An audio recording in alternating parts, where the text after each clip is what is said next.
Durante uma cerimônia naval em homenagem às equipes SEAL, o almirante Blackwood avistou um homem silencioso, usando uma jaqueta gasta parado ao fundo do hangar. Com um sorriso sarcástico, ele o chamou diante de todos.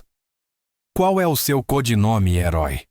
A plateia riu, enquanto o almirante continuava com sua zombaria.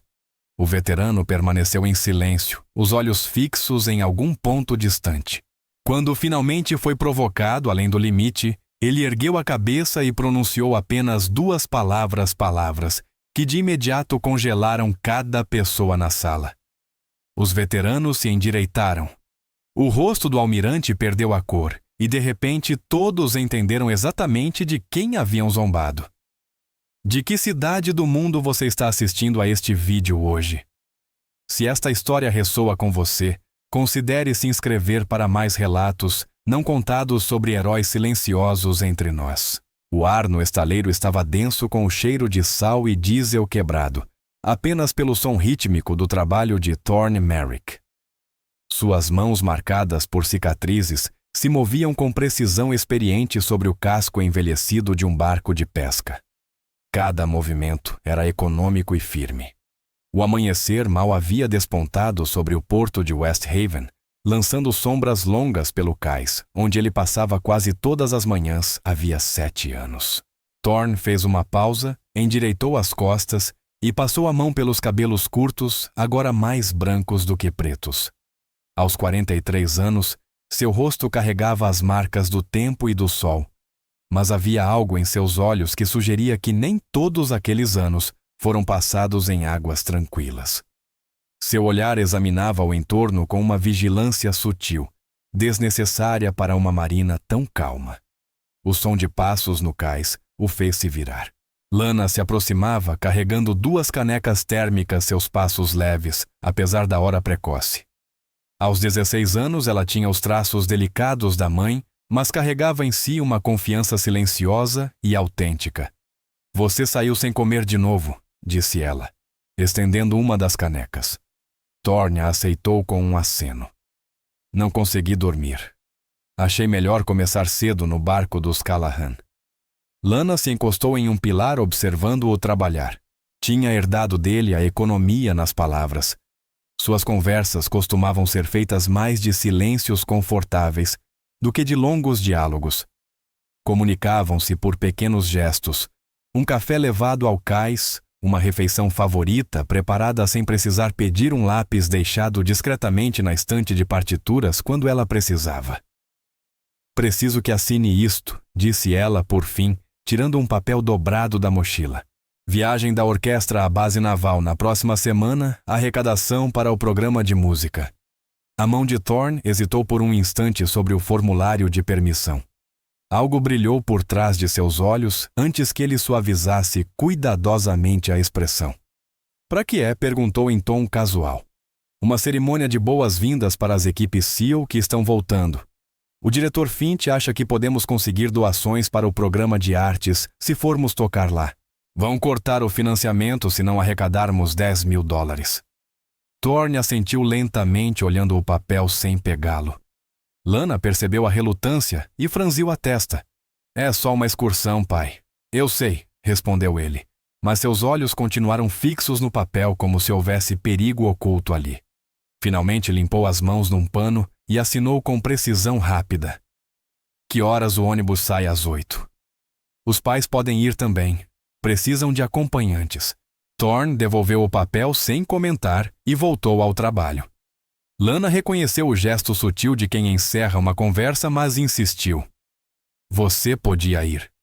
Você nunca vai às coisas da escola. Tenho barcos para consertar, disse ele, ajustando uma abraçadeira com atenção exagerada. Lana o observou inclinando a cabeça. Você evita tudo o que tem a ver com o exército. Todo o dia dos veteranos, todo o desfile do memorial, você muda de direção quando vê o comandante Adler na cidade. Os ombros de Thorne se contraíram levemente. Não tenho problema com o comandante Adler. Então por que você se esconde nas lojas quando ele aparece na rua?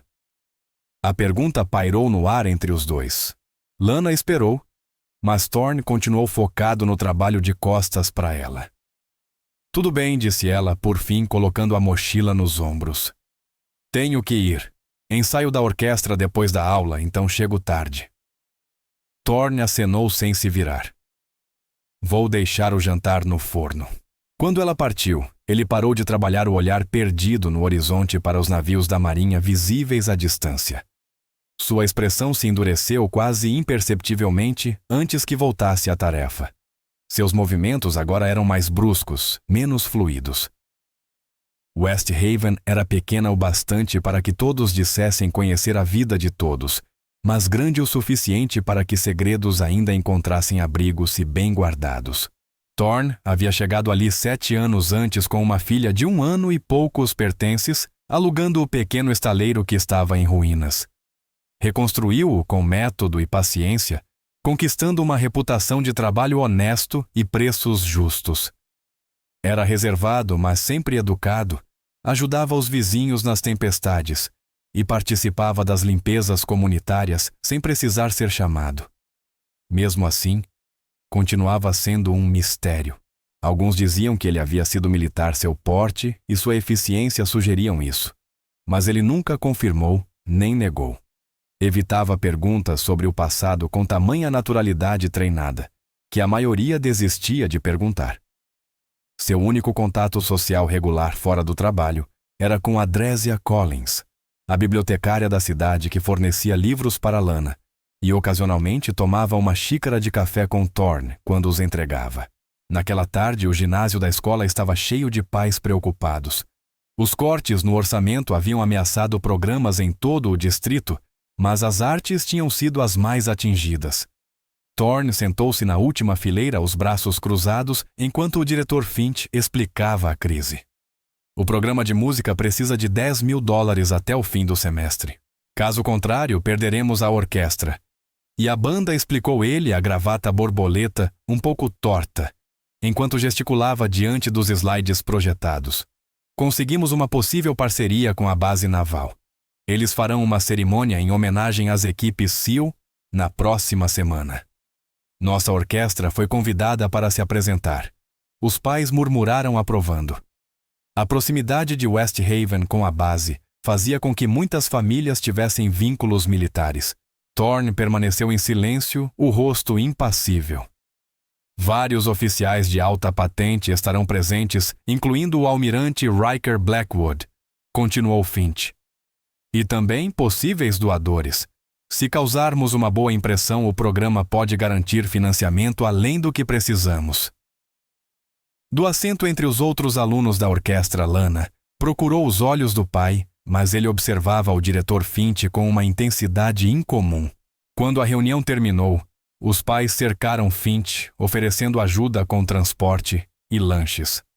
Thorne moveu-se discretamente em direção à saída, evitando a multidão. Sr. Merrick. Ele se virou e encontrou Adrésia Collins com os braços cheios de partituras. Ela havia se voluntariado como assistente da orquestra depois que os cortes reduziram as horas da professora de música.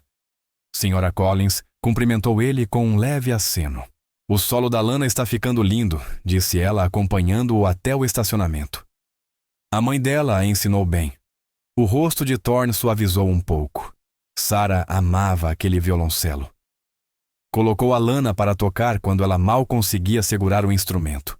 A cerimônia na base naval pode ser uma boa oportunidade para Lana ser ouvida por pessoas que possam ajudá-la a conseguir bolsas no futuro. Ela mencionou que queria que eu fosse como acompanhante. Ela mencionou o mesmo para mim, disse ele a voz neutra. Adrésia o observou atentamente. E você vai. Não sou bom com multidões. Você não é bom com eventos militares, corrigiu ela suavemente. Há uma diferença. Thorne parou de andar e a encarou. O que a faz dizer isso? Adrésia sustentou o olhar sem hesitar. Notei certas coisas, como o fato de você conseguir identificar qualquer navio do porto, apenas pela silhueta. Como você examina um ambiente antes de entrar. Como sempre se posiciona com as costas voltadas para a parede. Hábitos, disse ele de forma evasiva. Hábitos treinados, ela rebateu. Meu irmão serviu em 3 missões antes de voltar para casa. Ele tem os mesmos gestos. Thorne retomou o passo um pouco mais rápido. Tenho trabalho esperando. Ela precisa de você lá, chamou a Adressia por trás. Alguns fantasmas nos seguem por um motivo, Thorne. Ele não se virou, mas o passo vacilou por um instante antes de continuar até o caminhão. Naquela noite, depois que Lana foi dormir, Thorne ficou em pé no quarto olhando para o armário. Após alguns segundos, arrastou uma cadeira e alcançou a prateleira mais alta, retirando uma caixa metálica coberta de poeira. Colocou-a sobre a cama sem abri-la, encarando-a como se contivesse algo instável. Não a tocava havia anos. Um som vindo do corredor o fez rapidamente devolvê-la ao lugar. Depois deitou-se na cama, olhando para o teto, incapaz de dormir. Quando o sono finalmente chegou, trouxe os sonhos que se tornaram mais raros ao longo dos anos, mas nunca menos vívidos, explosões, ordens gritadas em árabe, o peso de um companheiro ferido sobre os ombros, o sangue infiltrando-se em seu uniforme, uma voz no rádio ordenando retirada. Sua própria voz calma, apesar de tudo recusando a ordem. Depois, escuridão, dor, e os rostos de crianças escondidas em um porão, olhando para ele com olhos apavorados. Ele acordou antes do amanhecer suado e ofegante. Durante vários minutos, concentrou-se em desacelerar a respiração, usando técnicas muito automatizadas. Quando finalmente se levantou a decisão tomada, os primeiros tons do nascer do sol já começavam a colorir o horizonte. Lana o encontrou na cozinha preparando o café da manhã, algo raro o suficiente para fazê-la parar na porta. Está tudo bem? Perguntou com cautela. Tudo bem, respondeu ele, deslizando um prato de ovos e torradas em sua direção. Coma. Vamos nos atrasar. Atrasar para quê para a escola? Preciso falar com o diretor Finch sobre acompanhar aquela excursão. O rosto de Lana se iluminou instantaneamente. Você vai, Thorne, assentiu, voltando-se para o fogão. O que te fez mudar de ideia? Ele ficou em silêncio por um momento e respondeu simplesmente. Você.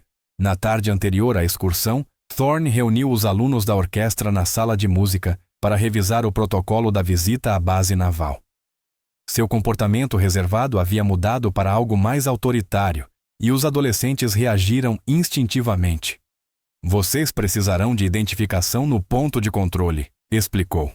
Sigam as instruções imediatamente e sem questionar qualquer membro uniformizado. Fiquem com o grupo designado. A base é uma instalação de segurança. Se afastarem, podem ser detidos. Um garoto levantou a mão. Meu pai disse que eles têm submarinos da nova classe Virginia lá. Vamos poder ver não. A cerimônia será no hangar 4.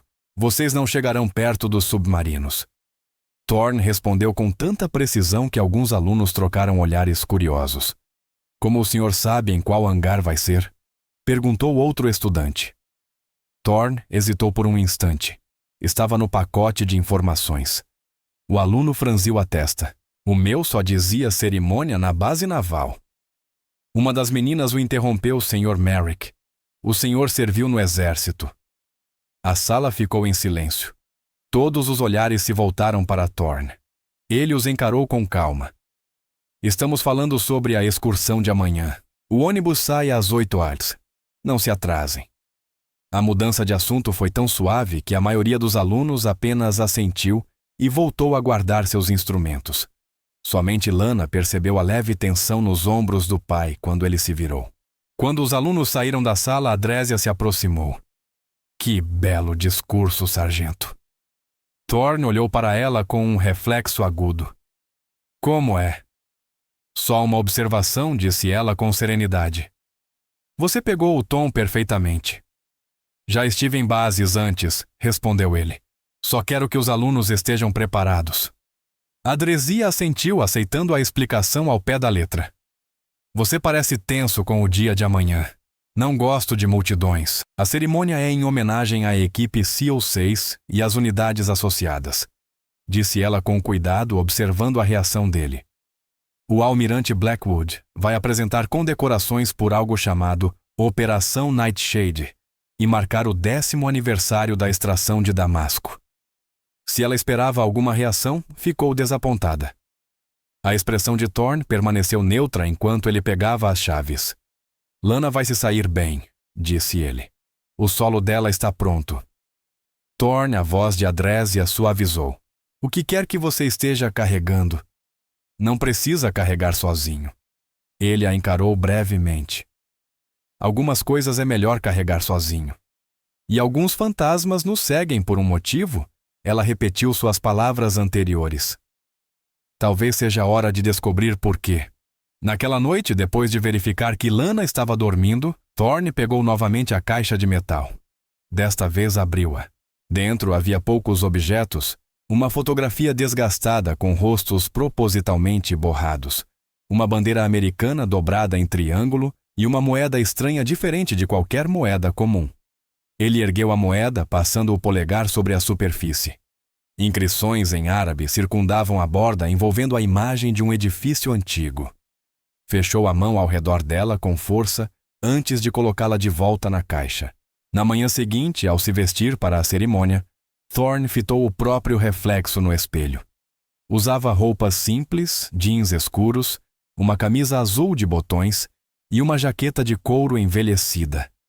Nada que chamasse atenção, nada que sugerisse ligação alguma com os eventos que seriam lembrados naquele dia.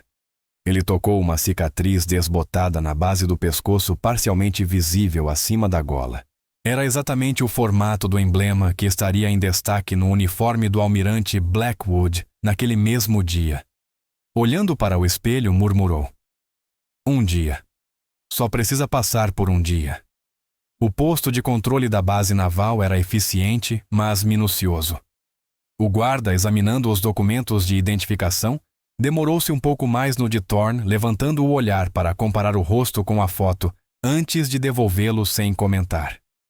Se notou algo incomum, seu treinamento o impediu de demonstrar. Dentro da base, Thorne conduziu os alunos com surpreendente familiaridade, guiando-os até o hangar 4, sem precisar confirmar direções. Lana percebeu, mas não disse nada, já estava acostumada ao conhecimento inexplicável do pai sobre certas coisas.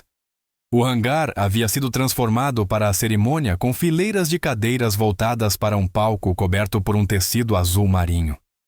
Militares em uniformes de gala se misturavam a civis de terno e vestidos elegantes. Ao longo de uma parede, painéis exibiam imagens cuidadosamente editadas de operações recentes e os rostos de membros condecorados das equipes. Thorne posicionou-se com Lana ao fundo do hangar, perto de uma saída. Seus olhos escaneavam o ambiente com um padrão metódico quase instintivo. De vez em quando, membros ativos das forças especiais lançavam olhares curiosos em sua direção antes de desviar. O almirante Riker Blackwood impunha presença ao subir ao palco. Alto de ombros largos apesar dos 50 e poucos anos, o peito coberto por fileiras de medalhas coloridas exalava a confiança de quem nasceu para comandar. Sua voz encheu o hangar, sem precisar de microfone. Distintos convidados veteranos honrados. Senhoras e senhores, hoje reconhecemos a extraordinária coragem e o sacrifício de nossos operadores das Forças Especiais Navais. A plateia aplaudiu educadamente. Thorne permaneceu imóvel, a expressão impenetrável. Na última década, esses guerreiros de elite realizaram operações que moldaram a segurança global de maneiras que a maioria dos americanos jamais conhecerá. Continuou Blackwood, em um tom ensaiado de quem já fizera discursos semelhantes muitas vezes. Tive o privilégio de comandar algumas das missões mais sigilosas da história militar recente. Enquanto o almirante descrevia as operações dos SEALs com detalhes cuidadosamente controlados, a expressão de Thorne mudou sutilmente. Para a maioria, ele parecia apenas atento. Mas Lana notou algo diferente no ritmo de sua respiração e no leve estreitamento dos olhos. A Operação Kingfisher resultou na eliminação de 3 alvos de alto valor em uma única noite, declarou Blackwood com orgulho evidente.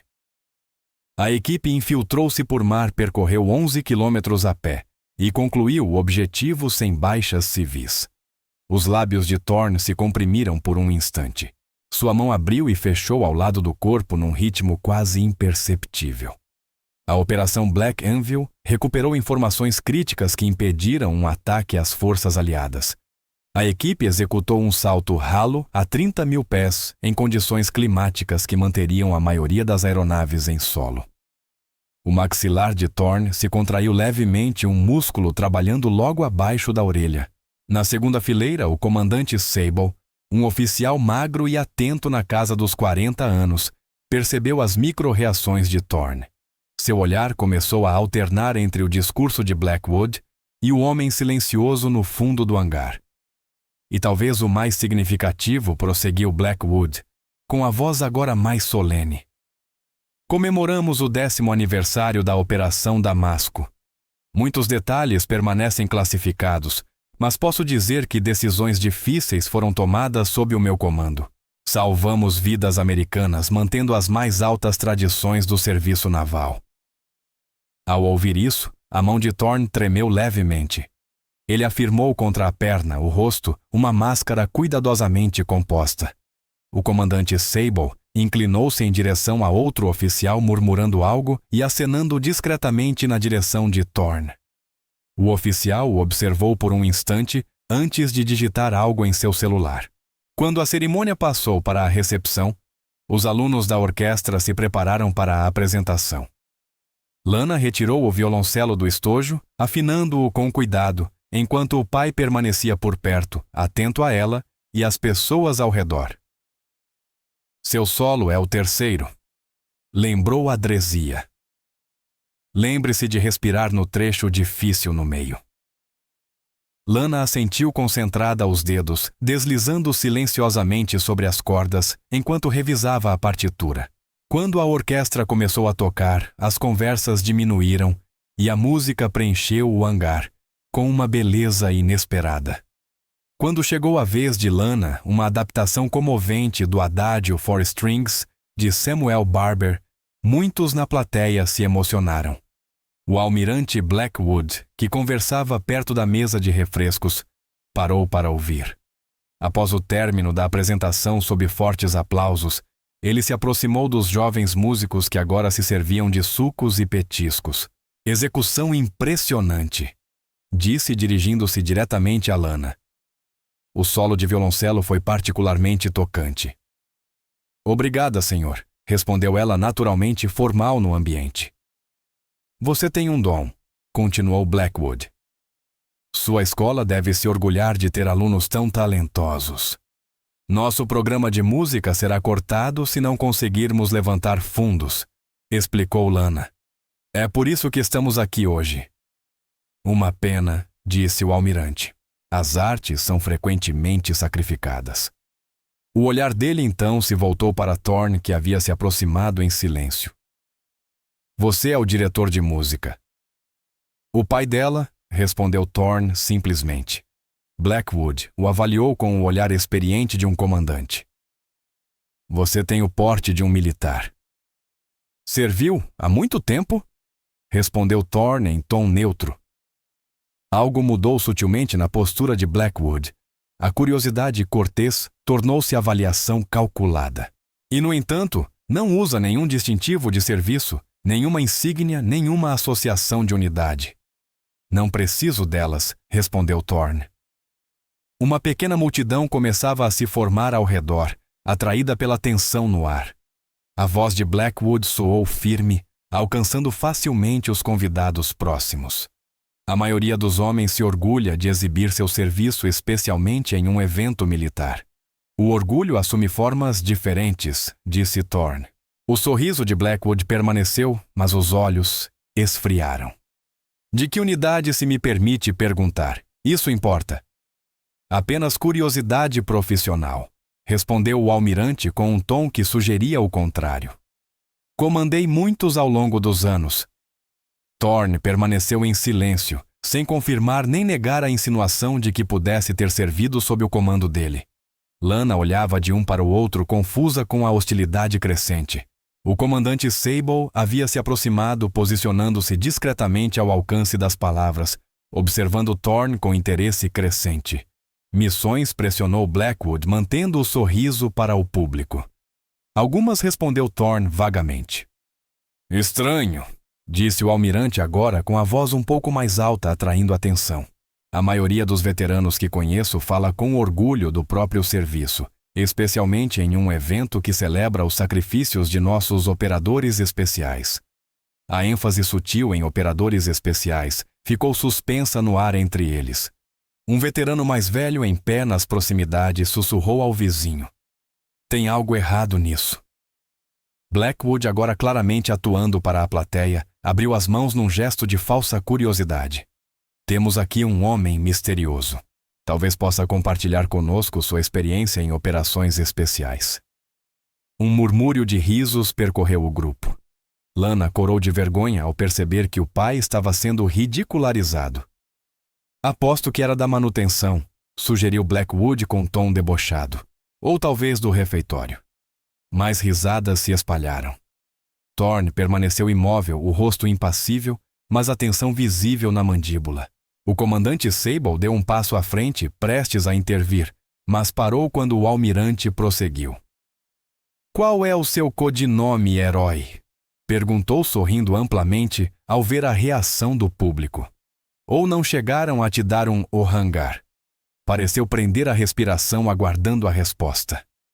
Lana estava mortificada, a mão pousando no braço do pai, como se quisesse tirá-lo dali. Thorne ficou completamente imóvel, os olhos fixos em um ponto distante atrás de Blackwood. Por vários segundos longos, parecia que não responderia. Então seu olhar se moveu, encontrando o do almirante diretamente. Sabe, almirante, disse em voz baixa que ecoou no silêncio repentino. Damasco não foi exatamente como o senhor descreveu. Os murmúrios cessaram instantaneamente. O rosto de Blackwood congelou o sorriso ainda presente, mas agora com um brilho calculista nos olhos. E o que você saberia sobre operações classificadas? Perguntou ele, o tom de escárnio dando lugar a uma ponta defensiva. Thorne respondeu devagar, cada palavra medida. Eu sei exatamente o som que um RPG russo faz quando atinge 3 quilômetros de distância. Sei o gosto de sangue e areia misturados com medo. Sei o que significa carregar o corpo de um irmão por 20 metros de território hostil. Um silêncio pesado caiu sobre o grupo. O comandante Sable agora observava Thorne fixamente o olhar, mudando de curiosidade para algo muito mais profundo. O rosto de Blackwood havia se endurecido, toda a aparência de jovialidade desaparecida. Quem exatamente você pensa que é? Quando Thorne não respondeu de imediato, o tom do almirante ficou mais afiado, mais exigente. Fiz uma pergunta simples, soldado. Qual era o seu codinome? Thorne. Olhou primeiro para Lana, um pedido de desculpas silencioso em seu olhar. Depois voltou-se para Blackwood e respondeu com precisão calma 2 palavras que pareciam congelar o ar em todo o hangar. Iron Ghost. O silêncio que se seguiu foi absoluto. Um SEAL mais velho parado nas proximidades sussurrou audivelmente: Meu Deus! Ele é real. A imobilidade tomou conta do hangar. As palavras de Thorne pareciam pairar no ar, mudando a atmosfera com o peso que carregavam. O rosto de Blackwood perdeu a cor tão rapidamente que parecia adoecer. Ele deu um passo involuntário para trás, sua compostura despedaçada por aquelas 2 palavras simples. Veteranos em toda a sala se endireitaram instintivamente, como se de repente se encontrassem na presença de uma autoridade inesperada. Civis olhavam confusos, mas sentiam a mudança sísmica que havia acabado de ocorrer, seus rostos alternando entre curiosidade e apreensão. Os murmúrios começaram nas bordas da multidão e se espalharam como uma onda. Iron Ghost. Damasco, o operativo que desapareceu. Lana olhou para o pai, vendo-o com novos olhos, um estranho habitando a forma familiar. O tranquilo dono do estaleiro de West Haven agora se erguia de forma diferente. Sua fachada de simplicidade se desintegrava, revelando algo duro, preciso, impossível de ignorar. O comandante Sable se aproximou lentamente, os movimentos deliberados, como se qualquer gesto brusco pudesse acionar algo perigoso. Seu olhar não deixou o rosto de Thorne enquanto o reconhecimento lentamente surgia em sua expressão. Isso é impossível, murmurou finalmente Blackwood, a voz desprovida de toda confiança e ironia. Iron Ghost é um fantasma, concluiu Thorne com naturalidade. Esse era o acordo. Um oficial de inteligência sênior parado por perto deixou o copo cair, o vidro se estilhaçando no chão do hangar. Ninguém se moveu para limpar.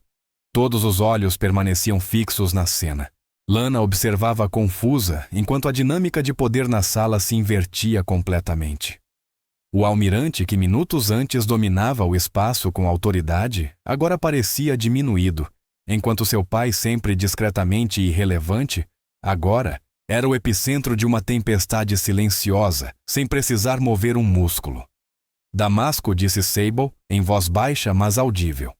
A extração de reféns que deu errado. O silêncio de Thorne foi resposta suficiente. Ele não confirmou nem negou, mas sua imobilidade falava alto para quem sabia entender. Pai. A voz de Lana era pequena e incerta. O que está acontecendo?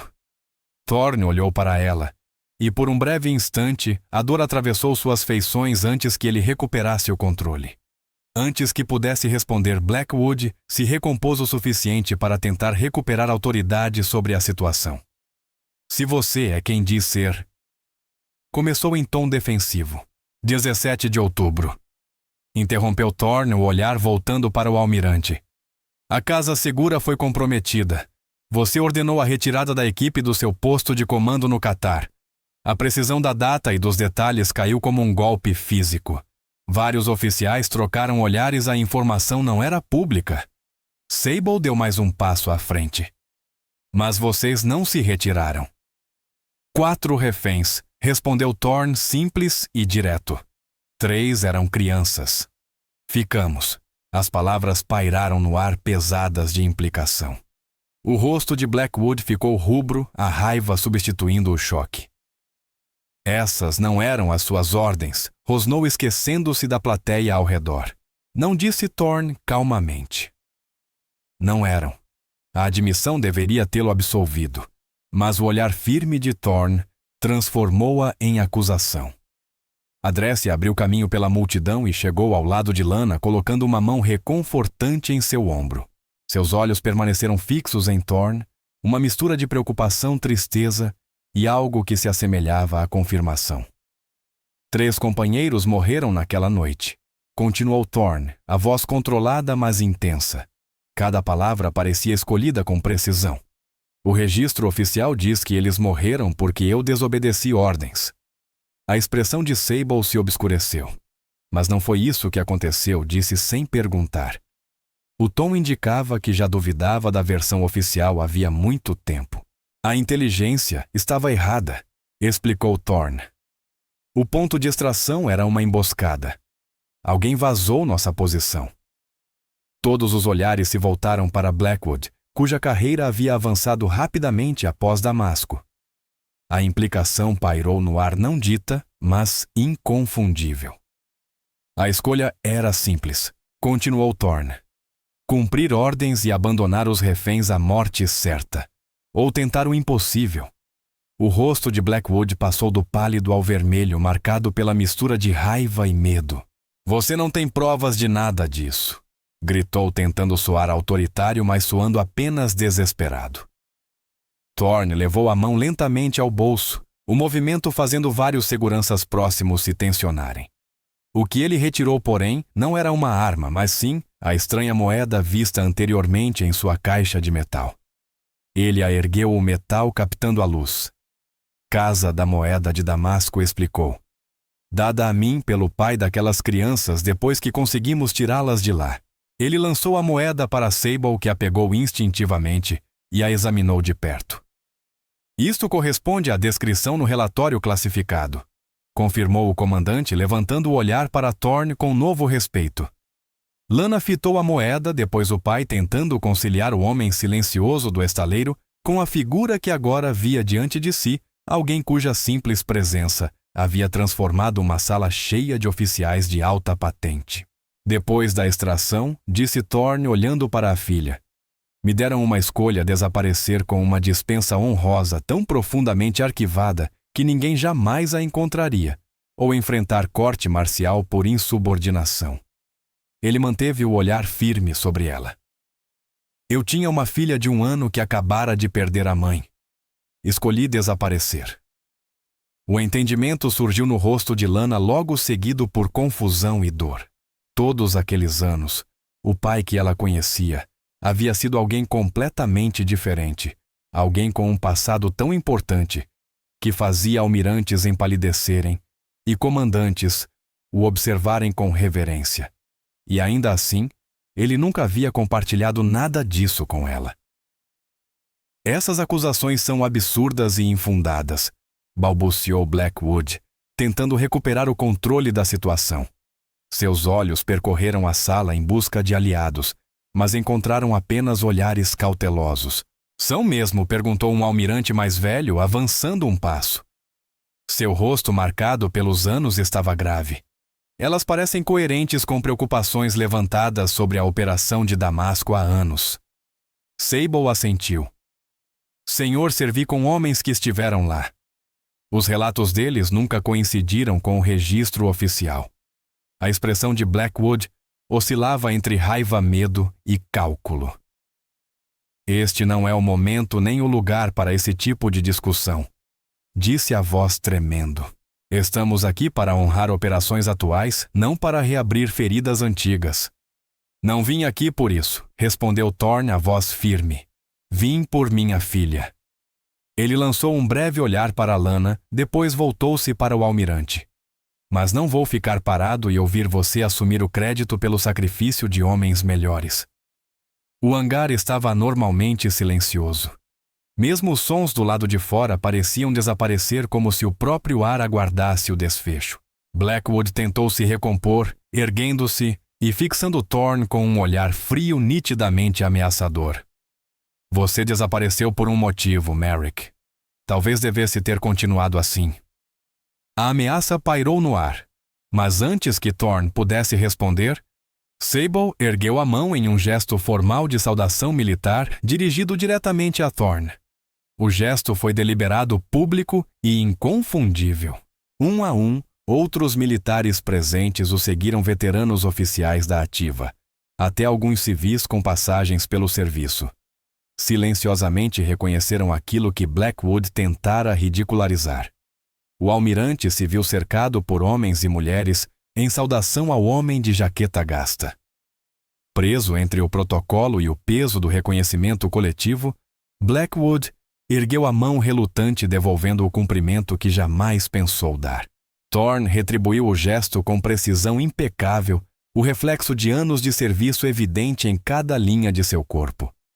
Depois abaixou a mão e virou-se para Lana, cujo rosto era um turbilhão de confusão, admiração e mágoa. Sinto muito que tenha descoberto assim, disse ele em voz baixa. Antes que ela pudesse responder, Sable se aproximou, ainda segurando a moeda de Damasco. Ele a devolveu com evidente respeito. Sua equipe salvou aquelas crianças, disse. A história devia saber disso. Thorne aceitou a moeda, guardando-a com cuidado. A história não é o que me preocupa, respondeu, olhando para Lana. Ela é. Lana estudou o rosto do pai como se o visse pela primeira vez. Todo esse tempo, disse suavemente, você nunca me contou nada. Alguns fardos não foram feitos para serem divididos, respondeu Thorne. A multidão começou a se dispersar, formando pequenos grupos e sussurrando sobre o que haviam acabado de testemunhar. Vários oficiais seniores se aproximaram de Blackwood, seus rostos sérios, conduzindo-o discretamente para uma sala reservada. Enquanto Thorne e Lana se preparavam para sair, o pessoal da base abriu caminho, deixando-os passar. Alguns veteranos se aproximaram brevemente, oferecendo palavras silenciosas de gratidão ou simples acenos de respeito. Thorne os recebeu com a mesma reserva de sempre. Embora algo em sua postura tivesse mudado, uma quieta aceitação, talvez. O comandante Sable os alcançou perto da saída. O registro pode ser corrigido, agora disse. Sua equipe merece reconhecimento. Minha equipe merece paz, respondeu Thorne. A maioria deles a encontrou do jeito mais difícil. A expressão de Sable suavizou. E você, Thorne, olhou para Lana, que fechava o estojo do violoncelo, ainda tentando processar tudo o que aprendera. Ainda estou trabalhando nisso, respondeu simplesmente. A viagem de volta para West Haven transcorreu em um silêncio pesado. Lana olhava pela janela, às vezes lançando um olhar ao pai, como se visse um estranho ao volante. Thorne mantinha os olhos na estrada, dando-lhe espaço para pensar. Finalmente, quando se aproximavam dos limites da cidade, ela falou. Você algum dia ia me contar. Thorne refletiu por um momento antes de responder com sinceridade. Não sei. Eu queria te proteger dessa parte da minha vida. Proteger de saber quem você realmente é? Perguntou ela magoada. Proteger dos complicadores que vêm com isso? Corrigiu ele suavemente. Aquelas pessoas hoje, disse Lana. Elas olhavam para você como se fosse algum tipo de lenda. As pessoas criam lendas para tentar entender o que não compreendem, respondeu Thorne. Sou apenas um homem que fez escolhas, algumas boas, outras nem tanto. Iron Ghost, ela disse experimentando o nome. Era mesmo você, Thorne. Assentiu uma vez o movimento quase imperceptível. Outra vida. E a mamãe. Ela sabia. As mãos dele apertaram levemente o volante. Ela sabia de tudo, respondeu em voz baixa. Foi a pessoa mais forte que já conheci. Quando estacionaram na garagem da casa modesta, encontraram Adresia esperando nos degraus da varanda. Ela se levantou ao vê-los, o semblante sério, mas sem surpresa. Achei que você poderia precisar de um rosto amigo, disse enquanto eles desciam do caminhão. Thorne a observou atentamente. Você sempre soube, afirmou sem tom de pergunta. Suspeitei, admitiu ela. Meu irmão serviu. Uma vez me contou sobre um fantasma que o carregou pelo deserto com as duas pernas quebradas. Disse que foi como ser resgatado por uma lenda. Os olhos de Lana se arregalaram. Seu irmão estava em Damasco. Adresia assentiu. Ele nunca soube o nome verdadeiro do homem. Só dizia que ele se movia como uma sombra e se recusava a deixar alguém para trás, mesmo quando a base ordenava a retirada. Chamavam-no de fantasma porque aparecia do nada e desaparecia do mesmo jeito. Por que não disse nada? Perguntou Thorne. Pelo mesmo motivo que você também não disse, respondeu ela com simplicidade. Algumas histórias pertencem a quem as viveu. Achei que você contaria a sua quando estivesse pronto. Ou talvez nunca. Lana olhou de um para o outro, um novo entendimento surgindo. É por isso que vocês são amigos. Você sabia o segredo dele. Eu sabia que ele era um bom homem que valorizava sua privacidade, corrigiu Adresia. Os detalhes não importavam. Dentro da casa, Thorne preparou café, enquanto Lana e Adresia se sentavam à mesa da cozinha. A rotina comum agora parecia estranha, gestos domésticos executados por mãos que haviam feito coisas muito mais significativas. E agora o que acontece? Perguntou Lana, observando o pai andar pela cozinha. A vida continua? Disse ele, colocando as canecas sobre a mesa. Nada realmente mudou. Mudou sim, retrucou ela. O almirante Blackwood parecia querer sumir quando você disse seu nome. Aquelas pessoas te saudaram. O comandante Sable falou sobre corrigir os registros.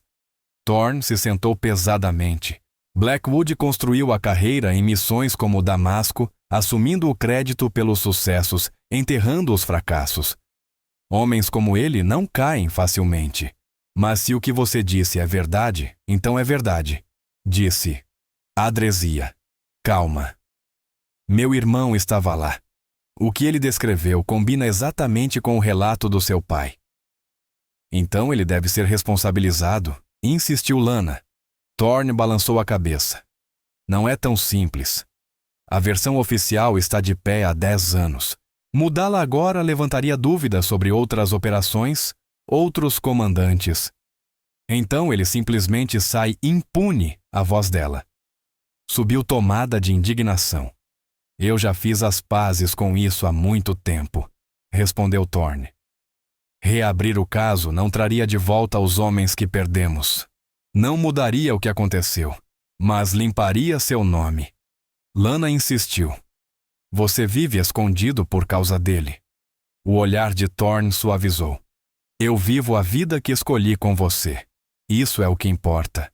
O som do telefone interrompeu a conversa, algo tão raro que os três se viraram ao mesmo tempo. Thorne olhou o número desconhecido e atendeu. Merrick disse simplesmente. Seu rosto permaneceu neutro enquanto ouvia, mas Lana notou a postura mudando, o corpo ereto. Os ombros firmes, o reflexo militar retornando sem intenção. Entendido? Respondeu após alguns segundos. Não, isso não será necessário. Agradeço a ligação de cortesia. Ele desligou e pousou o aparelho com cuidado. O que foi? Perguntou Adrécia. Comandante Sable, respondeu Thorne. Blackwood está alegando que eu o ameacei. Estão considerando reabrir o arquivo de Damasco para revisão. Isso é bom ou ruim? Perguntou Lana. Depende de quem fará a revisão, respondeu Thorne. Sable disse que vai tentar uma investigação independente, mas Blackwood tem amigos poderosos. O silêncio tomou conta da mesa por alguns instantes, o peso das implicações pairando no ar. Por fim, Adrésia se levantou pegando suas coisas. Vocês têm muito a conversar, disse com um sorriso leve. Liguem se precisarem de mim. Depois que ela saiu, pai e filha permaneceram à mesa, o espaço entre eles carregado de perguntas não ditas. Tenho tantas coisas que quero perguntar, disse Lana por fim. Nem sei por onde começar. Pergunte o que quiser, respondeu Thorne. Não vou mais esconder nada de você. A cicatriz no seu pescoço, começou ela. Tem o mesmo formato do emblema no uniforme do almirante Blackwood. Identificação de unidade, confirmou ele.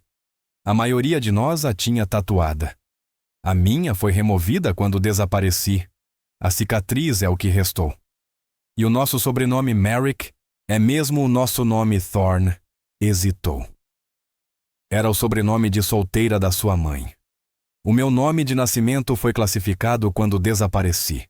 Adotar o dela facilitou tudo. Lana absorveu a resposta, os dedos desenhando círculos sobre a mesa. Os homens que morreram em Damasco eram seus amigos. Uma sombra cruzou o rosto de Thorne. Irmãos, corrigiu em voz baixa. Mais próximos que o sangue. Você sente falta daquilo? Perguntou ela.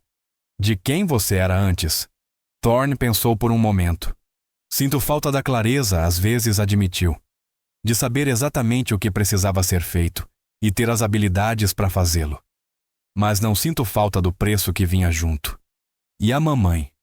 Como ela era naquela época? Perguntou Lana de repente.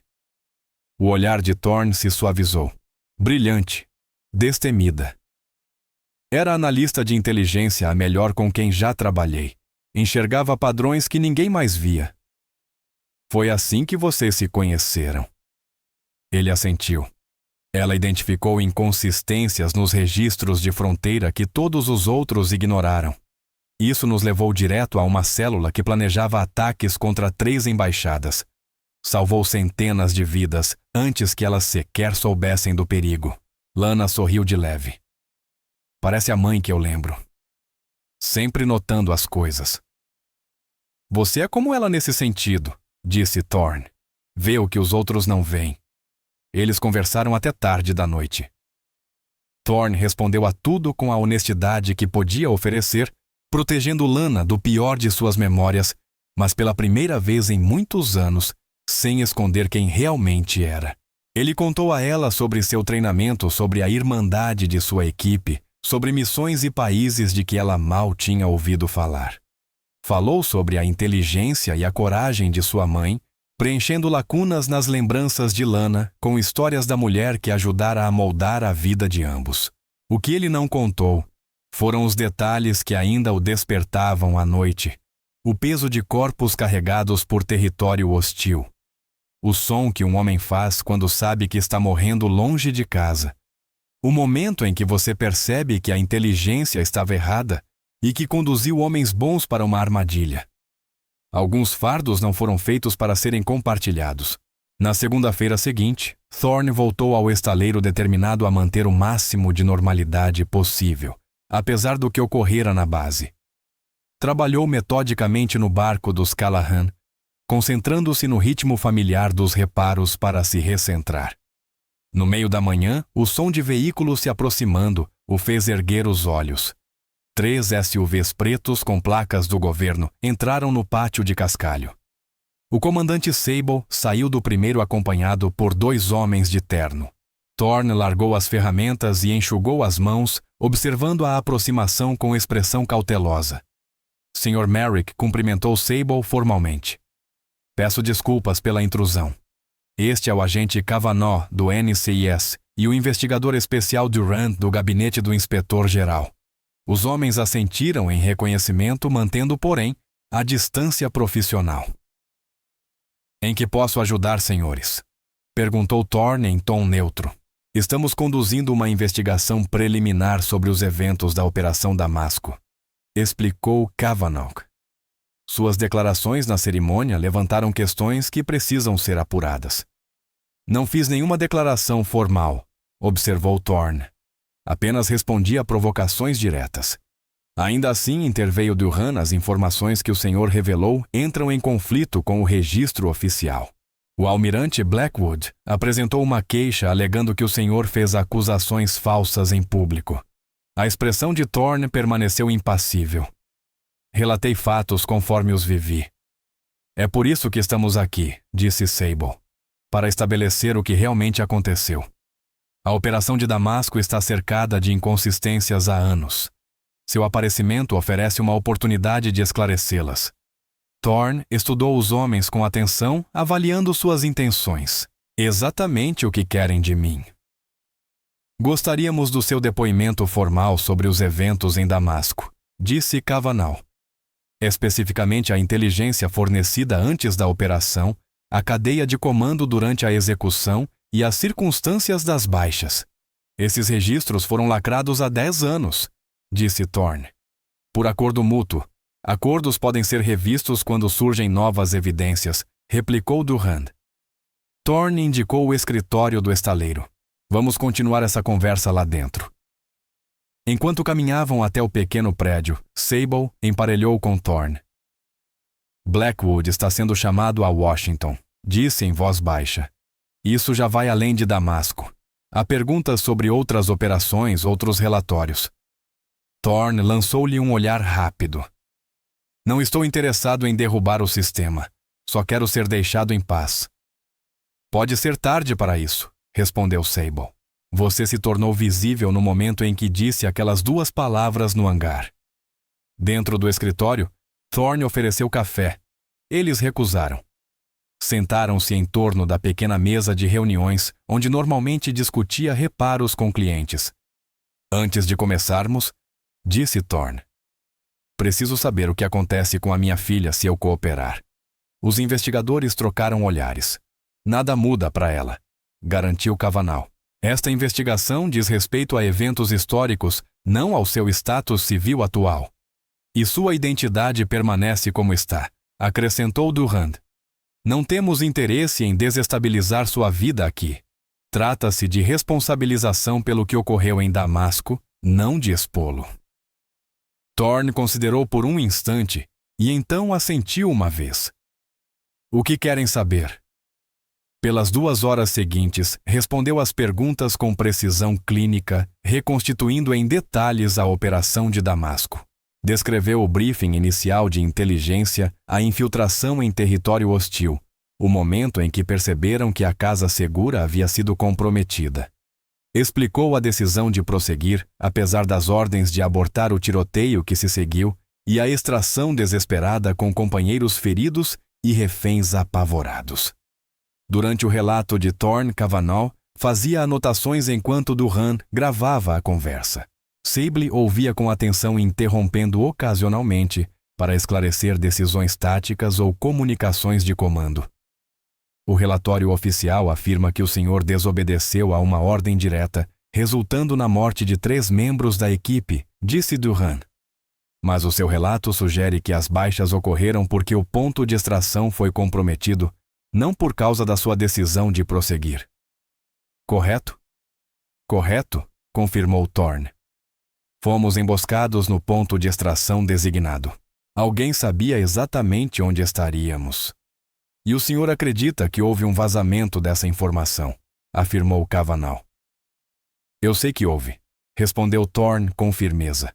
As únicas pessoas que sabiam daquela localização eram a equipe em solo e o posto de comando no Catar.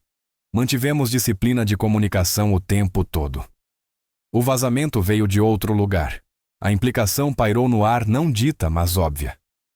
O senhor tem alguma prova para sustentar essa conclusão? Perguntou Durand. Os corpos dos meus companheiros? Respondeu Thorne friamente. E o padrão de movimentação inimiga naquela noite. Eles não estavam procurando. Estavam esperando. Uma batida na porta interrompeu o silêncio tenso. Lana apareceu no batente, a mochila escolar no ombro, surpresa ao ver o pai com visitantes. Desculpa, disse ela. Não sabia que você estava em reunião. Está tudo bem, disse Thorne, fazendo sinal para que ela entrasse. Estamos quase terminando. Os investigadores a observaram mantendo expressões neutras, mas não esconderam o interesse. Ali estava o motivo pelo qual Iron Ghost havia desaparecido, uma jovem com os olhos da mãe e a serenidade do pai. Lana, este é o comandante Sable e os investigadores Cavanaugh e Durand. Eles estão fazendo perguntas sobre meu trabalho antigo. Ela assentiu educadamente, mas o olhar era afiado, avaliando. A operação de Damasco, disse ela com naturalidade. Os homens se entreolharam surpresos com o conhecimento dela. Sim? Confirmou Thorne. Eles estão revisando o registro. Lana colocou a mochila sobre a cadeira. Vai demorar muito. O diretor Finch quer falar com você. A base naval ligou sobre um financiamento especial para o programa de música. Thorne olhou para os investigadores. Acho que terminamos por hoje. Durand assentiu, recolhendo os materiais. Entraremos em contato sobre os próximos passos. É provável que tenhamos perguntas adicionais à medida que avançarmos. Ao se prepararem para sair, Sable entregou a Thorne um cartão. Ligue se lembrar de algo ou se tiver preocupações. Quando os veículos se afastaram, Lana observou pela janela. Você está em apuros. Não respondeu Thorne. Eles estão investigando o que aconteceu em Damasco, tentando corrigir o registro.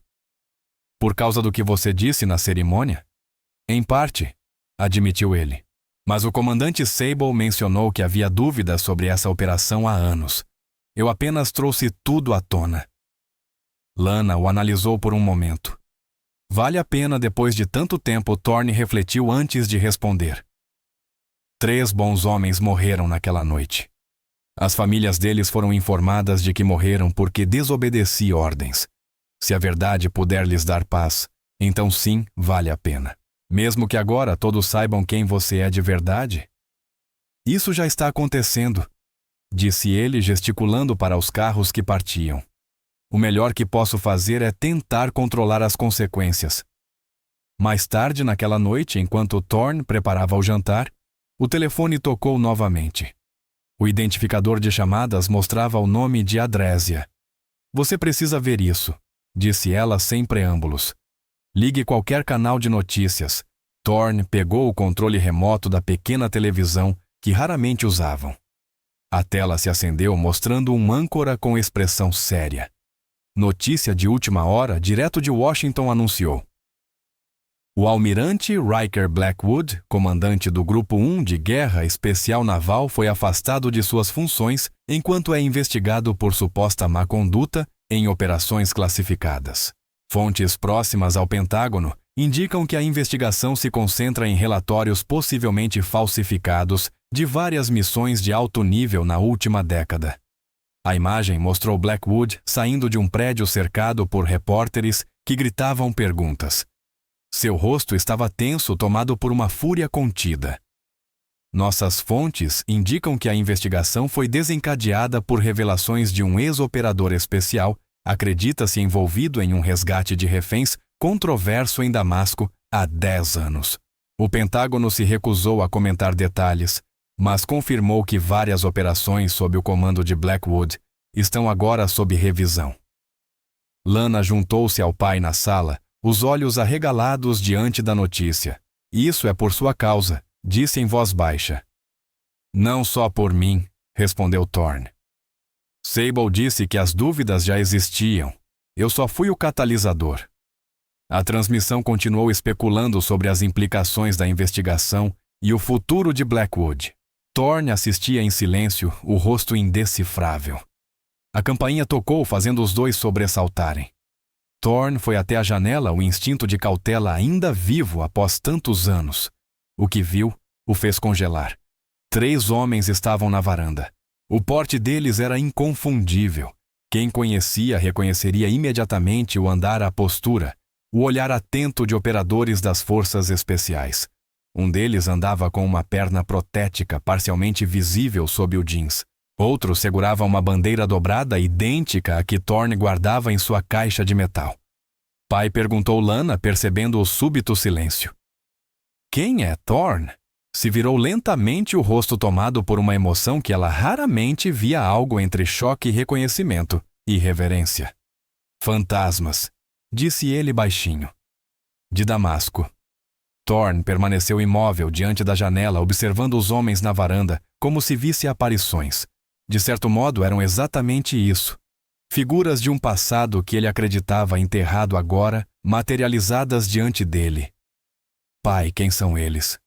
Insistiu Lana, a voz trêmula. Thorne olhou para ela, o olhar carregado de incredulidade.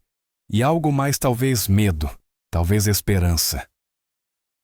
Homens com quem servi, respondeu em voz baixa. Homens que eu pensei que estavam mortos. Antes que pudesse dizer mais uma batida, soou a porta firme, mas respeitosa. Thorne se aproximou devagar, os instintos de treinamento, assumindo o controle enquanto ele varria o quintal com o olhar, antes de tocar a maçaneta. Quando abriu a porta, o tempo pareceu se comprimir. Os homens na varanda tinham o porte inconfundível de operadores especiais, uma postura e presença impossíveis de falsificar. Um deles apoiava-se levemente numa perna protética de fibra de carbono visível sob o jeans. Outro segurava uma bandeira dobrada em triângulo idêntica à que Thorne guardava em sua caixa de metal. O terceiro, ligeiramente à frente, era o comandante Sable. Merrick cumprimentou Sable formalmente. Comandante, respondeu Thorne, mantendo a voz cuidadosamente neutra. Podemos entrar? Perguntou Sable. Temos assuntos a discutir. Thorne hesitou por um instante antes de dar um passo para o lado. Os 3 homens entraram, os movimentos precisos e econômicos. Seus olhos percorreram automaticamente o interior da casa, avaliando saídas, coberturas possíveis, ameaças, reflexos que jamais se perdem antes de relaxarem um pouco. O homem com a perna protética avançou primeiro. Faz muito tempo, Ghost. Thorne o fitou, o reconhecimento surgindo no olhar. Weston. Disseram que você não sobreviveu. Quase não sobrevivi, admitiu Weston, indicando a perna. Passei 8 meses no Walter Reed. Quando saí, você já tinha sumido completamente fora do mapa. O terceiro homem, ainda segurando a bandeira, fez um leve aceno. Archer apresentou-se. Fui o substituto de Seth Riley na equipe. O nome fez o rosto de Thorne se contrair. Seth Riley, um dos homens perdidos em Damasco. A bandeira nas mãos de Archer agora fazia sentido, um elo com aqueles que não voltaram. Lana surgiu na porta da sala, observando a cena com olhos arregalados. Esta é minha filha Lana, disse Thorne. Lana, este é o comandante Sable, que você já conhece. E estes são Travis Weston e Marcus Archer. Seu pai salvou muitas vidas, incluindo a de Weston, acrescentou Sable. Carregou ele por 11 quilômetros em território hostil com aquela perna quase arrancada. Lana olhou para o pai de um jeito diferente. O homem calado que consertava barcos e evitava a atenção parecia outro diante daqueles companheiros que o conheciam de antes. Por favor, sentem-se, disse Thorne, indicando a sala de estar. A formalidade soava estranha em sua própria casa, mas nada naquela situação era normal. Quando se sentaram, o silêncio tomou conta. Anos de separação. Operações secretas e verdades enterradas tornavam cada palavra potencialmente perigosa. Por fim, Sable quebrou o clima. A investigação sobre Damasco foi acelerada, informou. Seu depoimento desta manhã confirmou o que suspeitávamos há anos. Blackwood está acabado. Não foi por isso que vieram, disse Thorne, examinando os rostos deles. Pelo menos não todos vocês. Weston assentiu. Estamos te procurando desde Damasco Ghost. Quando você sumiu, achamos que estivesse morto. Depois começaram os rumores, falavam de acordos, registros apagados. Proteção de testemunha? Perguntou Lana. Algo assim, confirmou Thorne. Menos oficial. Mas permanente. Entendemos por que você partiu, disse Archer. Mas a história estava errada. Os homens que perdemos, Riley e Donovan Kramer, merecem mais do que serem lembrados como vítimas de insubordinação. A expressão de Thorne escureceu. Já fiz as pazes com isso há muito tempo. Talvez você tenha feito, retrucou Weston. Mas as famílias deles não. É por isso que continuei procurando. A investigação vai restabelecer a verdade, garantiu Sable. Mas há mais. O Pentágono está revisando todas as operações de Blackwood. Várias discrepâncias surgiram. Isso não é mais da minha conta, disse Thorne firmemente. Deveria ser, respondeu Archer, colocando a bandeira dobrada sobre a mesa de centro. Isto pertence a você. A família de Riley quis que tivéssemos certeza de que você a receberia quando o encontrássemos. Thorne olhou para a bandeira sem se mover. Por que agora, depois de tanto tempo? Porque a verdade importa, disse Weston simplesmente. Para as famílias para quem sobreviveu, e no fundo acho que ainda importa para você também. Lana observou o rosto do pai, vendo um conflito que raramente aparecia. Durante anos, ele vivera como Thorne Merrick, dono de um estaleiro e pai solteiro. Agora, Iron Ghost voltava-se a ocupar espaço dentro dele, exigindo o reconhecimento. Vai haver uma cerimônia, explicou Sable. Privada classificada, mas com a presença do secretário da Marinha.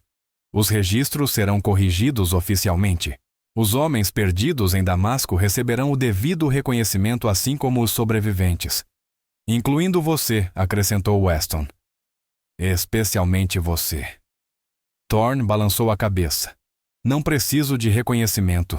Não se trata do que você precisa, disse Archer firme. Trata-se do que é certo. Aqueles homens morreram porque o ponto de extração foi comprometido, não porque você desobedeceu ordens. As famílias merecem saber disso. A investigação já encontrou provas de que Blackwood recebeu informações sobre o ponto comprometido antes de vocês chegarem lá, revelou Sable. Ele sabia que era uma emboscada Ghost. Sabia, e mesmo assim mandou vocês entrarem. A revelação pairou no ar como um golpe físico. O rosto de Thorne endureceu. Os músculos do pescoço se contraíram visivelmente. Por que? Perguntou a voz baixa, mas carregada de perigo. Sable e Weston trocaram olhares. Ainda estamos montando o quadro completo, admitiu Sable. Mas os indícios sugerem que Blackwood estava construindo um argumento para expandir as operações na região. Um resgate bem-sucedido fortaleceria a causa dele. Um fracasso catastrófico provaria a necessidade de mais recursos. Ele jogou com nossas vidas, disse Weston, a raiva evidente. Com a dos reféns, tudo para impulsionar a própria carreira. Lana observou o pai absorver a informação. O rosto dele parecia calmo, mas ela conhecia os sinais sutis. O que via agora era uma fúria fria contida a algo mais perigoso do que qualquer explosão de raiva. Os reféns, disse Thorne por fim. As crianças? O que aconteceu com elas estão seguras, garantiu Archer. Foram realocadas no Canadá. O pai dá aulas de engenharia agora. O filho mais velho acabou de entrar na faculdade de medicina. Algo em Thorne se descontraiu ao ouvir aquilo, um peso invisível se desprendendo. Ele a sentiu uma única vez aliviado. Você vai comparecer? Perguntou Weston diretamente. A cerimônia por Riley, por todos nós. Thorne hesitou olhando para Lana. Toda a vida que construíra em West Haven baseava-se no anonimato na distância do passado. Reconhecer publicamente esse passado mesmo num evento classificado mudaria tudo para sempre. Pai, disse Lana suavemente. Acho que você deve ir. Thorne observou o rosto da filha e viu ali uma compreensão que o surpreendeu. Em poucos dias, ela havia aprendido tanto sobre o homem que a criara, sobre o peso que ele carregava, e em vez de se afastar, parecia enxergá-lo com mais clareza do que nunca. Quando perguntou ele a Sable, decisão tomada. Daqui a 3 dias em Washington. Thorne assentiu o gesto discreto. Estarei lá. Os dias seguintes passaram num borrão de preparativos e reflexões. Thorne providenciou para que o estaleiro continuasse funcionando em sua ausência. Adressia prometeu cuidar de tudo enquanto ele e Lana viajassem. O diretor Finch aprovou a dispensa dela da escola, especialmente após saber da doação generosa da base naval ao programa de música. Na véspera da partida, Thorne encontrou a filha em seu quarto cuidadosamente embalando o violoncelo. Você não precisa levar isso, disse da porta. Ela levantou o olhar surpresa. Achei que poderia tocar algo na cerimônia, se for permitido. Thorne ficou sem palavras por um instante. Você quer fazer isso? Pelos homens que não voltaram, respondeu simplesmente. E por você. Mamãe me ensinou que a música diz o que as palavras não conseguem. Thorne assentiu a emoção atravessando sua rigidez habitual. Ela estava certa quanto a isso. Você teve medo? Perguntou Lana de repente. Em Damasco, Thorne pensou por um longo momento.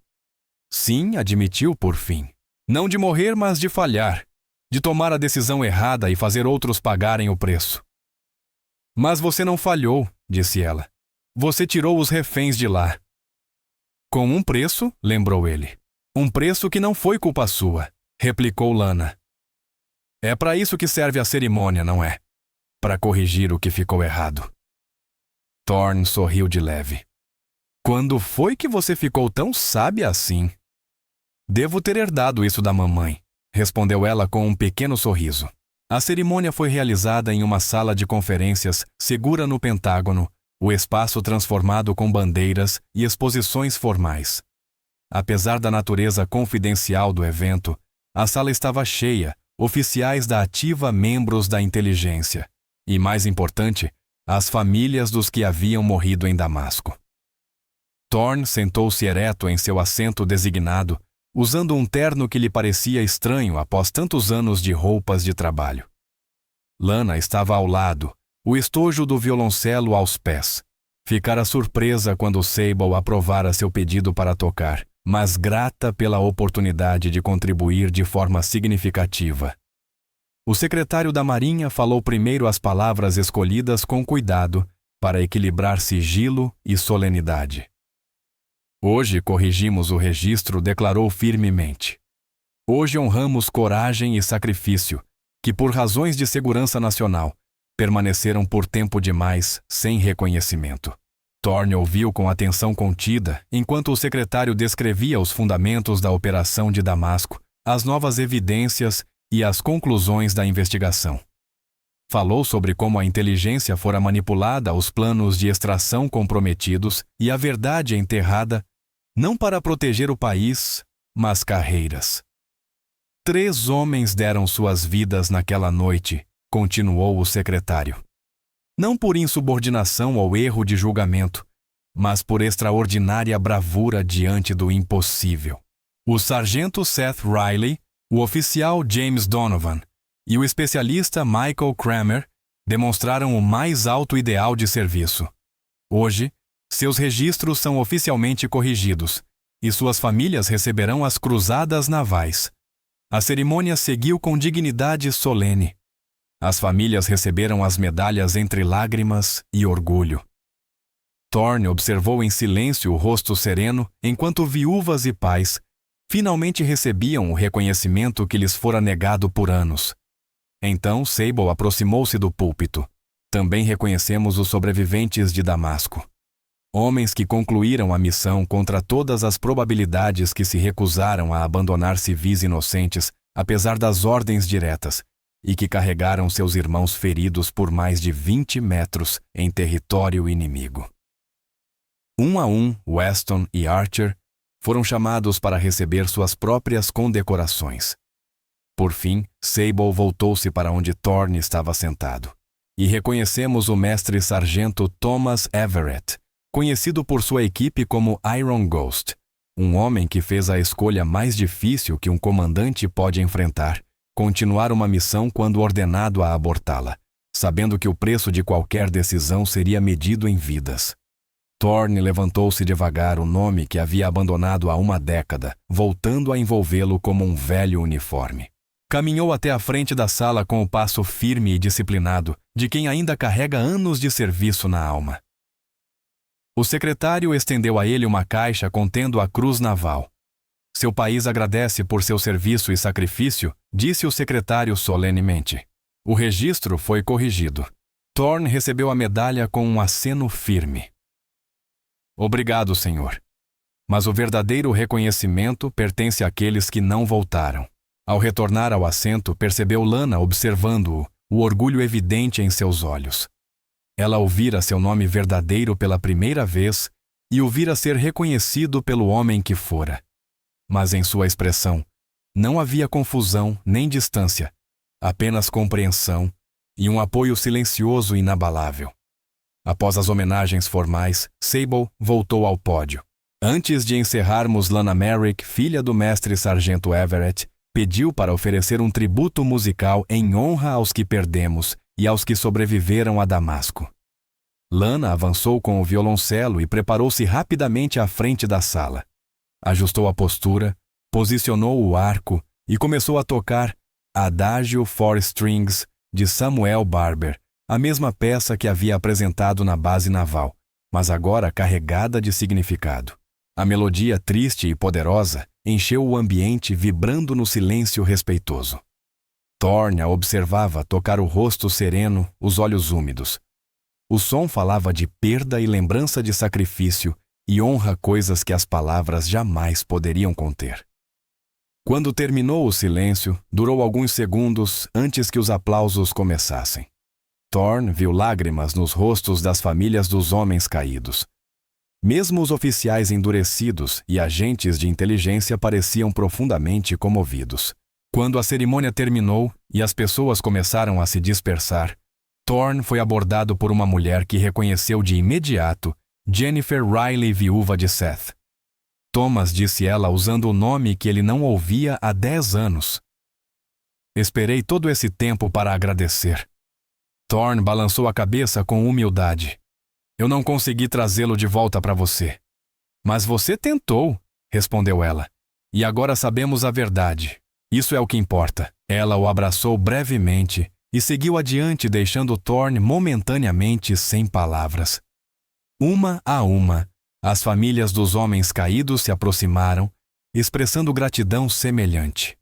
Por uma década haviam acreditado que seus maridos e filhos haviam morrido por causa do erro de um subordinado. Agora sabiam a verdade. Morreram como heróis traídos, não por seu líder de campo, mas por seu comando. Weston aproximou-se quando a multidão começou a se dispersar.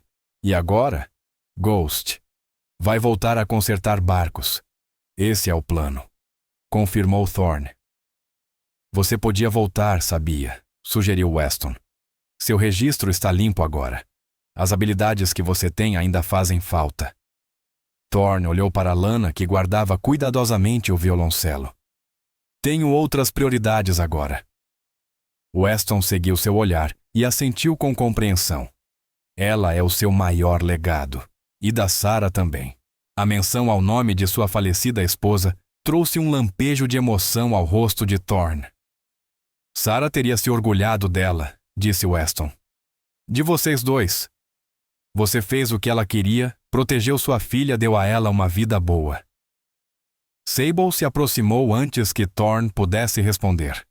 O secretário gostaria de falar com você antes de partir. A breve reunião foi formal, mas respeitosa.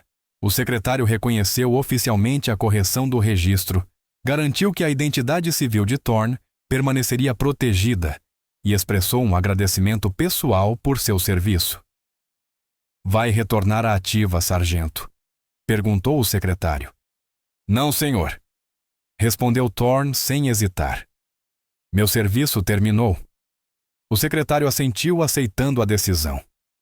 Então lhe desejo boa sorte na vida civil, Sr. Merrick. Seu país agradece. A viagem de volta a West Haven foi mais silenciosa que a ida a Washington. Pai e filha processavam os acontecimentos dos últimos dias, encontrando um novo equilíbrio entre eles. Thomas Everett, disse Lana finalmente testando o nome. Sou estranho. Esse homem não existe mais, respondeu Thorne. Nem legalmente, nem de outro modo. Mas ele faz parte de você, apontou ela. Sempre fez. Thorne assentiu, reconhecendo a verdade nas palavras dela. Uma parte que precisei deixar para trás para ser o pai que você precisava. Não sei se isso é verdade, disse Lana pensativa. Talvez eu precisasse conhecer todas as partes de você. Caíram em silêncio novamente, um silêncio leve de entendimento mútuo. A paisagem familiar começou a surgir pela janela conforme se aproximavam de West Haven. Dias depois, na escola, o diretor Finch reuniu os alunos da orquestra para anunciar a boa notícia. O programa de artes havia recebido o financiamento especial da base naval, um tributo silencioso ao sacrifício e à verdade finalmente restaurada. O comandante Sable apresentou o cheque pessoalmente. Suas palavras foram formais e medidas, evitando qualquer menção a informações confidenciais, mas deixando clara a intenção. Em honra a sacrifícios que nunca foram reconhecidos, disse ele ao entregar a generosa doação. Alunos e pais aplaudiram com entusiasmo sem imaginar o verdadeiro significado por trás daquelas palavras. Lana permaneceu sentada em silêncio, observando o pai ao fundo do salão, o mesmo lugar onde ele sempre preferia ficar. Mas algo havia mudado. Não na postura, e sim na forma como ele se mantinha de pé. Um peso havia se dissipado, e a reserva que antes parecia esconder-se, agora se revelava como escolha. Após a apresentação, o diretor Finch aproximou-se de Thorne. Você nunca mencionou seu serviço militar. Thorne deu de ombros levemente. Algumas coisas falam por si só. Bem, o comandante da base foi bastante insistente com essa doação. Depois da cerimônia, continuou Finch, disse que era o mínimo que poderiam fazer. Seja qual for a impressão que você e Lana causaram, foi claramente marcante.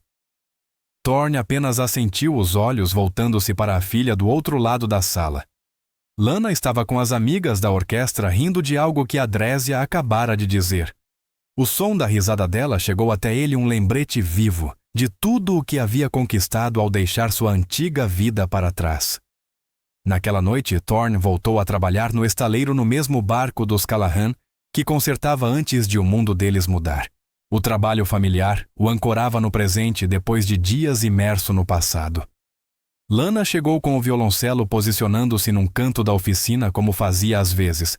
Sem dizer nada, começou a tocar não a peça solene da cerimônia, mas uma melodia simples, doce e melancólica. Thorne interrompeu o trabalho ouvindo. Sua mãe amava essa música, disse em voz baixa. Eu sei, respondeu Lana sem parar de tocar. Encontrei as partituras antigas dela no sótão anos atrás. Andei praticando quando você não estava por perto. A música se espalhou pelo galpão entre ferramentas e barcos pela metade, transformando o espaço utilitário em algo quase sagrado. Ela teria orgulho de você, disse Thorne. Lana parou por um instante. Ela teria orgulho de nós dois. A melodia recomeçou, e Thorne voltou ao trabalho, seus movimentos acompanhando o ritmo do violoncelo, como se pai e filha compartilhassem a mesma respiração. Depois de um tempo, ele abriu uma gaveta da bancada e retirou uma carta formal recebida naquela manhã. O papel timbrado da Marinha era impecável, um convite para comparecer a uma nova cerimônia em Washington, desta vez para reconhecer oficialmente os sobreviventes da Operação Damasco e conceder honrarias adicionais após a revisão completa do caso. Thorne leu o documento em silêncio por alguns segundos e, sem dizer nada, dobrou-o e o guardou novamente. Lana notou o gesto. Você não vai. Alguns fantasmas ficam melhor quando permanecem em paz, respondeu ele, voltando-se para o barco. Mas enquanto trabalhava, Lana percebeu algo diferente. Um leve ajuste na forma como o pai se movia, como respirava. O peso que o havia acompanhado por tantos anos, aquele que o tornava um homem dividido entre o passado e o presente, finalmente havia se levantado. Os segredos que ele havia carregado sozinho por anos agora estavam compartilhados, reconhecidos, honrados. Ele se movia com mais leveza, os gestos menos contidos. Pela primeira vez que Lana conseguia lembrar, viu o pai sorrir. Um sorriso pequeno, mas verdadeiro. A expressão transformou o rosto dele, apagando anos de vigilância e revelando o homem que sempre existira sob as camadas de silêncio e proteção. Lana continuou tocando enquanto a luz do sol atravessava as janelas da oficina, lançando sombras longas pelo chão. A música os envolvia, unindo passado e presente, conectando o homem que fora o Iron Ghost ao pai que havia escolhido um caminho mais tranquilo. Do lado de fora, a poeira se ergueu com a chegada de veículos. 3 carros pararam diante do estaleiro, o automóvel oficial do comandante Sable, seguido por 2 caminhonetes civis. Do primeiro, Weston desceu a perna protética reluzindo sob o sol. Do segundo, Archer apareceu carregando algo cuidadosamente embrulhado em um pano. Atrás deles, de outro carro, surgiu uma mulher acompanhada de 3 crianças, uma família de traços do Oriente Médio bem vestida, mas com o olhar cauteloso de quem já conheceu o perigo. Eles pararam diante da porta, escutando a melodia do violoncelo que vinha da oficina. O mais velho das crianças agora, um jovem de cerca de 20 anos, disse algo em voz baixa a Sable. Ele merece isso, respondeu Weston assentindo em direção ao galpão. Todos eles merecem. Quando o grupo se aproximou da entrada, Thorne levantou o olhar como se tivesse sentido a presença deles antes mesmo de ouvirem a batida. A expressão dele mudou, revelando reconhecimento, e algo mais profundo, o semblante de um homem que havia carregado fantasmas por tempo demais, e que finalmente estava pronto para deixá-los descansar. A primeira batida na porta soou exatamente quando a música de Lana alcançou sua nota final suave e resolutiva. Pai e filha trocaram um olhar de perfeita compreensão. Então Thorne avançou para abrir a porta, indo ao encontro do passado e do futuro ao mesmo tempo.